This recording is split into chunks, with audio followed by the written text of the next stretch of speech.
You got more dye in that beard than Diddy wears. All right, that's enough. I know. That's enough. I seen him. He shows me behind the curtain. That's enough. All right, I'm gonna edit this out. But still, Put a note on it. You can edit that one. We have the latest from federal court in the Sean Combs criminal case. Status of jury selection, what Diddy's going to be wearing, violation of a gag order, rejecting a plea offer. This is going to be such a massive trial, like maybe the biggest Hollywood trial. God knows which way it's going to go. Is it going to go on for weeks?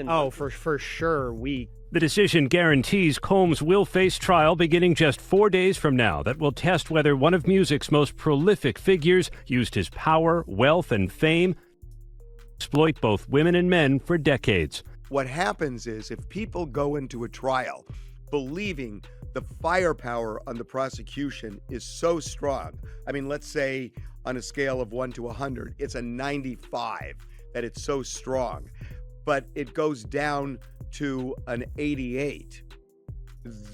That helps the defense because everybody goes in thinking, wow, they're going to prove this and they're going to prove this and they're going to prove this. And all of a sudden, none of it's there. I think that actually helps the defense. What made you come here to support Puff? I'm supporting Puff because he's innocent and I'm wholeheartedly believing his innocence. And I know he's innocent. So, well, you said you know he's innocent. 1,000%. He knows the deck is stacked against him.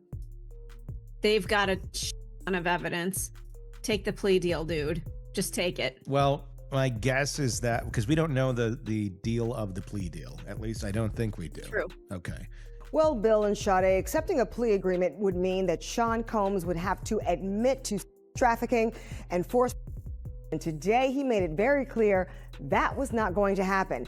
Diddy maintained all along these encounters involved consenting adults and plans to take his chances that a jury agrees. The last hearing before Sean Combs' trial starts, when he walked into federal court today, he appeared to be looking for his family. They've pretty much been at all of the hearings that I've been to, but there was no presence of his sons or his mother or his sister who had previously been at those hearings. Back up a little bit, please. How can you support your father? How do you support him moving forward? Y'all know what this is about. Put your hands up.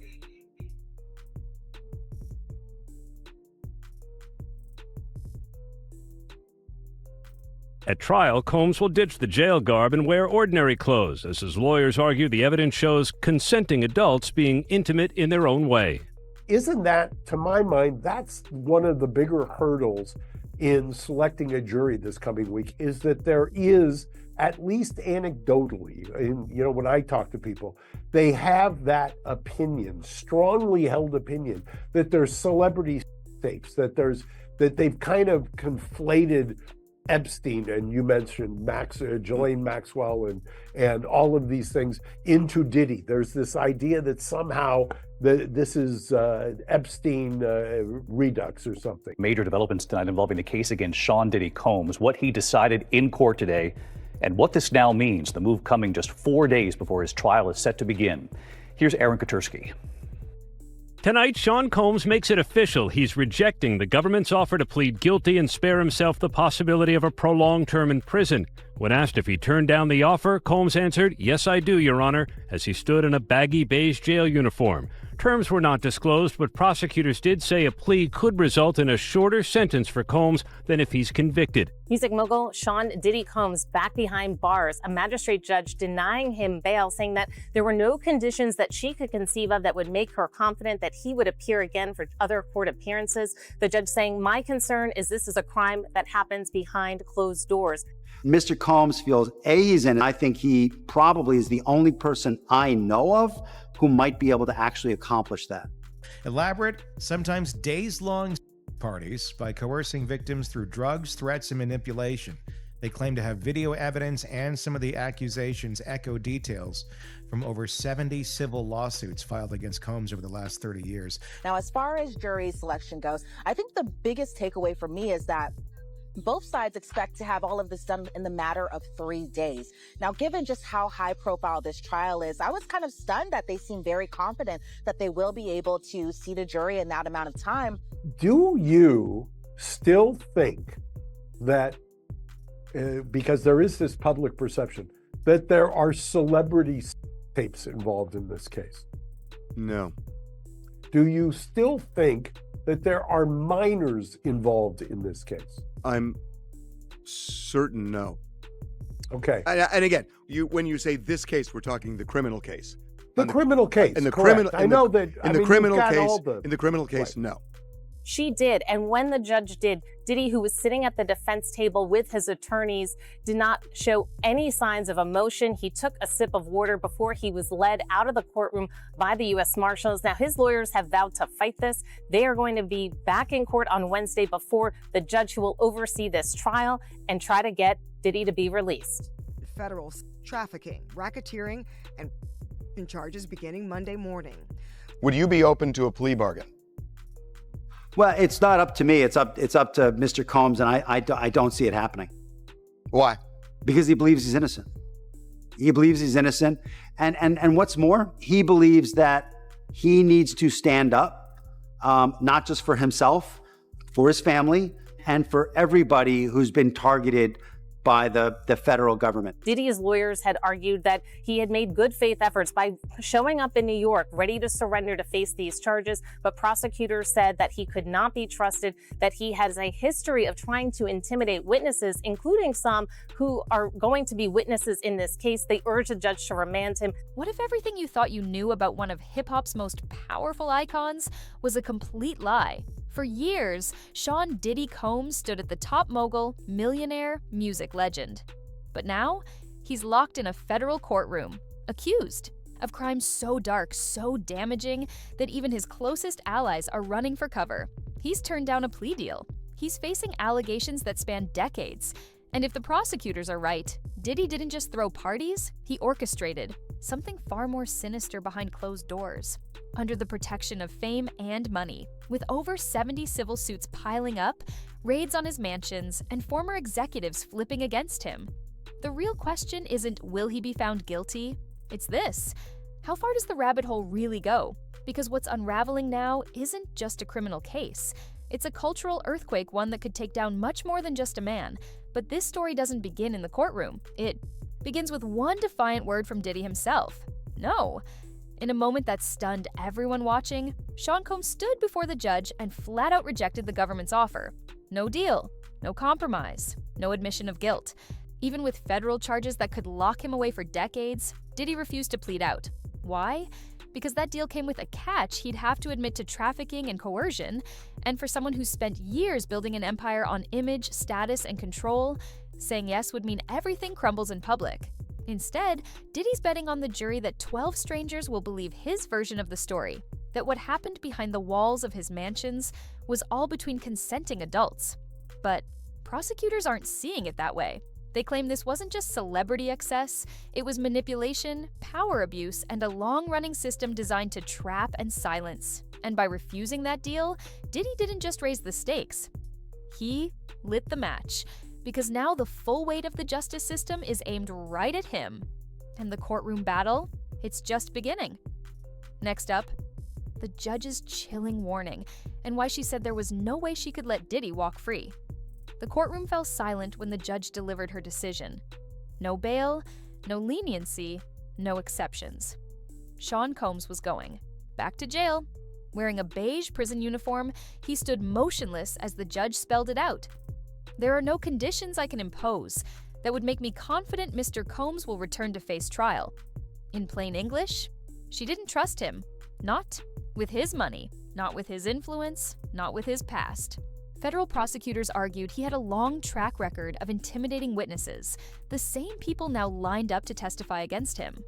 They said this wasn't a misunderstanding, or even just a crime of ego. This was about control behind closed doors.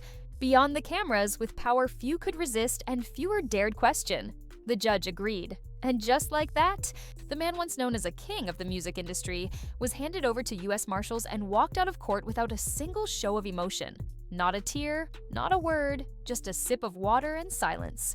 But the silence wouldn't last, because outside the courtroom, Hollywood was already cracking. Next up, a growing storm of panic and denial as celebrities rushed to cut ties before it was too late. The shockwaves didn't stop at the courtroom doors. They spread straight through Hollywood fast. Mark Wahlberg was one of the first to speak up. Outside, An F-45 gym in Santa Monica, he didn't sugarcoat it. Anyone who steps near that courthouse is stepping into a storm they can't control. And he was right. Behind the scenes, agents, publicists, and execs were scrambling. Phone calls flew. Contracts got reviewed. People who once built careers with Diddy's help started ghosting him overnight. Festivals began reconsidering their lineups. 4 rising rap stars pulled out of a summer tour. Why? Because even standing next to this case, even silently could tank their careers. Spotify removed his curated playlists. Apple Music slapped content warnings on his albums. And fashion houses quietly ended collaborations behind the scenes. This wasn't just celebrity drama anymore. It was brand risk, PR suicide, and everyone with something to lose was running. But for Diddy, the empire was already bleeding from within. Because next, someone from the inside flipped. And once that first domino fell, there was no stopping the rest. For years, the whispers followed him. But now, they're evidence. Federal prosecutors say this wasn't just about wild celebrity parties. They say it was something darker, a pattern, a system, a blueprint for control. The allegations span decades, more than 70 civil lawsuits. Some claim victims were drugged, others say they were coerced. Almost all describe being silenced by fear, by money, or both. And the feds claim to have the receipts. Literally. They say there's video evidence, text messages, ledgers, Duff Light logs, accounts of days-long parties where the line between pleasure and pressure disappeared completely. But even with alls, this isn't just about what happened. It's about who knew and who helped cover it up. Because this wasn't one person acting alone. It was a machine. And the people closest to Diddy, they were part of it. Or at least they were, until the walls started closing in, and that's when the digital war began. The raids, the seized hard drives, the fight over what the government had and how far it could go. Federal agents weren't just knocking on doors, they were kicking them in. In back-to-back raids, law enforcement stormed Diddy's properties in Los Angeles and Miami, seizing everything, hard drives, cell phones, private servers. They even cloned systems from Bad Boy Entertainment itself. What were they looking for? Proof. Proof that the stories weren't just rumors. Proof that this was all part of a larger, deliberate operation, but Diddy's legal team hit back.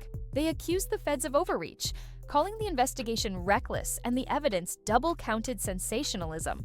They filed motion after motion to have the digital files thrown out of court, because inside those drives, there could be enough to bury him. Or maybe, just maybe, not enough to stick. It's a digital tug-of-war, with decades of his career, his legacy, and possibly his freedom hanging in the balance. But while the lawyers argued over hard drives and warrants, one of Diddy's own stepped forward and changed everything. Because next, a trusted insider flipped, and once the government had one witness from inside the empire, others followed. It only took one. Harve Pierre, a longtime executive at Bad Boy Records, and once one of Diddy's most trusted insiders, flipped. He didn't just talk. He handed over documents, emails, and what prosecutors called substantial financial records. Suddenly, the government had a roadmap. Then came Crystal Flores, a former tour accountant. In a signed statement, she detailed off-book payments, private jet flights, and massive cash advances. At times, she said, over $2 million was handed out in a single quarter, with no paper trail. These weren't outsiders throwing shade. These were people who sat at the table, who knew the logistics, who watched it all happen, and once they flipped, the message was clear, the silence was over.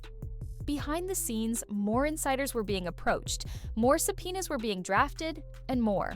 Collaborators were lawyering up, because now, it wasn't just about what happened at those parties, it was about who helped make them possible, and who was still hiding something. But as the testimony mounted, something strange happened. The music industry started to pretend Diddy never existed. First, it was the photos. Artists who once called Diddy a mentor quietly deleted years of memories. Backstage selfies, performance pics, tributes, gone. Faith Evans, a longtime collaborator, posted a cryptic message. I'm focused on celebrating music that uplifts. Translation? She's out. Then came the music platforms. Spotify pulled his curated playlist from the homepage. Apple Music slapped content advisories on Bad Boy compilations. Tracks remained, but the message was clear. They were backing away fast. It didn't stop there. At least 4 rising rap stars pulled out of a summer tour. Managers warned even a casual appearance near Diddy's name could spark online backlash.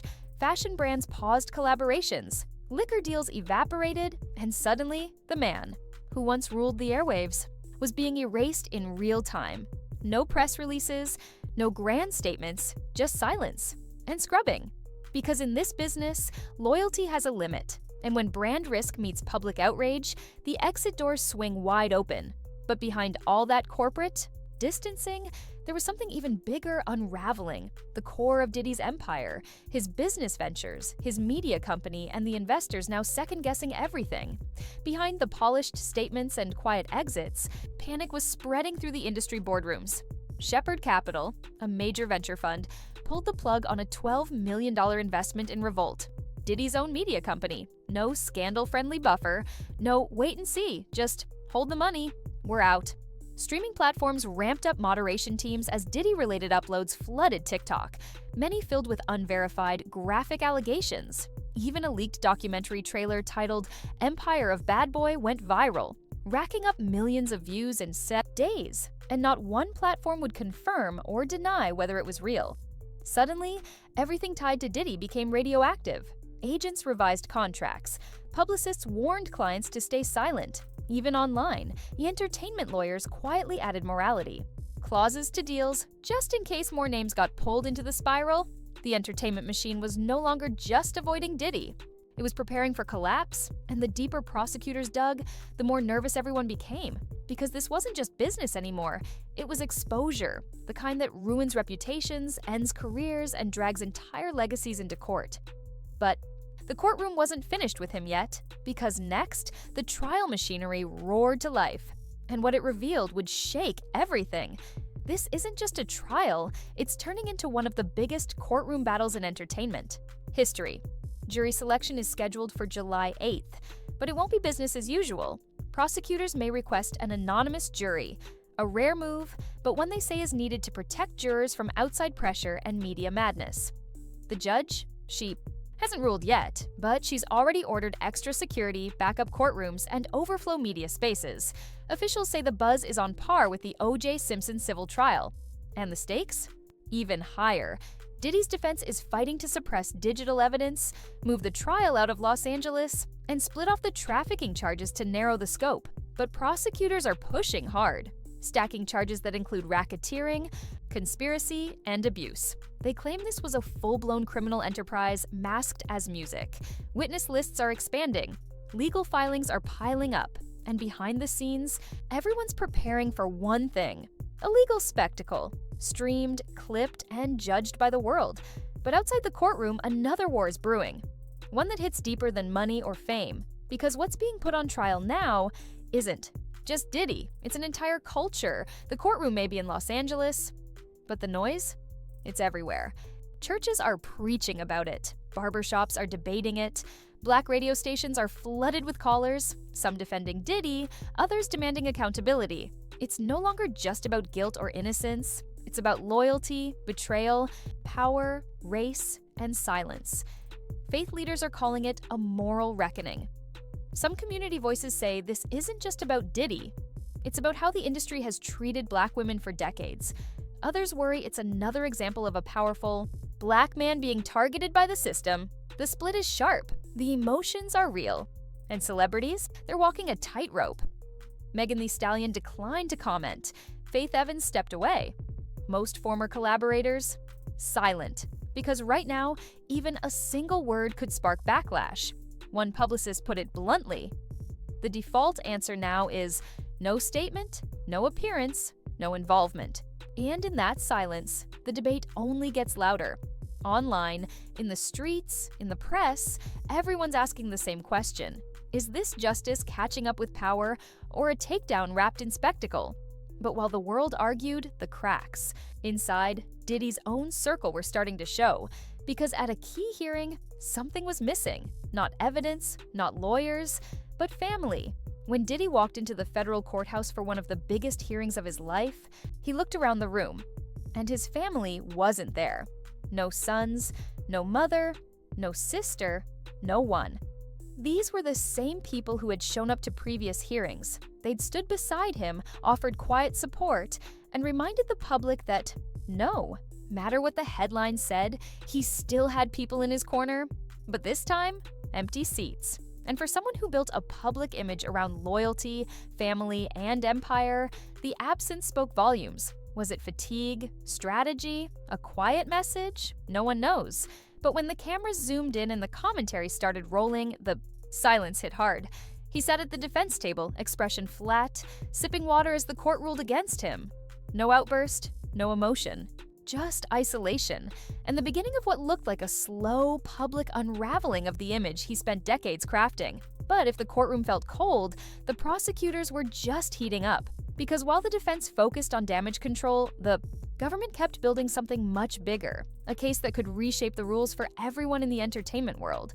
You'd think with over 70 civil suits, multiple cooperating witnesses, and digital evidence stacked to the ceiling, prosecutors would be done. They're not even close. Behind closed doors, they're still interviewing potential witnesses, from industry veterans to staffers, even other celebrities. Some are cooperating, others are staying quiet, hoping the subpoenas miss their names. But the government isn't stopping at Diddy. Victim advocates have already pushed the Senate Judiciary Committee to open a hearing. Not about Diddy specifically, but about how the federal system handles trafficking. In the entertainment industry, it's rare, it's political, and it means this trial might not just be about criminal charges. It could reshape policy. Meanwhile, prosecutors are layering new charges. One superseding indictment added more serious counts, escalating the potential sentence dramatically, even up to life behind bars. And the pressure isn't just legal, it's cultural. Because what they're building now isn't just a criminal case, it's a public reckoning. One that's about power, celebrity, and how much the world is willing to look away until it can't. But Diddy's defense team has one last card to play, and what they do next could change the course of everything. This isn't just about Sean Combs anymore. It's about an era. Prosecutors say he built more than a music empire. He built a system, one that blurred the lines between business, fame, and control. Music historian Nelson George called it what many are now thinking: a judgment on an era when hip-hop moguls blurred the line between art and unregulated hustle. And it's not just academics talking. Inside studios and streaming platforms, inside fashion brands and tour promoters, executives are panicking because this trial is pulling the curtain back on an entire generation of unchecked power. Artists are rethinking partnerships. Labels are rewriting contracts. Insurance firms are slapping new clauses into event policies. Why? Because if even a fraction of these allegations stick, this won't stop with Diddy. There are whispers of others, of names, of cover-ups. It's forcing the industry to look at itself in the mirror. And not everyone likes what they see. This is no longer about justice for one case. It's about how the entertainment machine enabled silence, protected power, and called it business. But now the mask is off, and the question is, what happens when an entire culture gets called to the stand? Because next we come full circle to the empire Diddy built and how fast it might come crashing down. He built an empire. He named it Bad Boy. And for decades, it was untouchable. Sean Combs didn't just make music. He shaped a generation. The suits, the swagger, the sound, it was all him. Until now. Now the headlines say racketeering. Now the court documents say trafficking. Now former allies won't even say his name out loud. Investors have pulled back. Streaming platforms have distanced themselves. Family has gone quiet. And the culture that once crowned him is starting to bury him. But here's the part that no one wants to admit. This isn't just about what he did. It's about what everyone let him do. What the industry overlooked. What fans ignored. What power protected. And whether he's found guilty or not, the damage is done. Because Diddy's fall isn't just the collapse of a brand. It's the collapse of an illusion. The myth that money and fame can keep dark secrets buried forever. In July, the trial begins. And if even half of what's alleged is proven in court, this won't be remembered as just another celebrity scandal. It'll be remembered as the moment an entire empire was exposed. Brick by brick, beat by beat. The question now isn't whether Bad Boy falls, it's how much of the industry comes down with it. What started as whispers has become a reckoning. Sean Diddy Combs spent decades at the center of the culture, shaping sounds, building brands, making stars. But now, he's at the center of something else entirely. A criminal case that threatens to destroy his legacy, an industry fallout that's silencing his name, A cultural shift that's forcing people to ask hard questions about power, protection, and who we choose to believe. Whether Diddy walks free or not, this trial will leave a mark.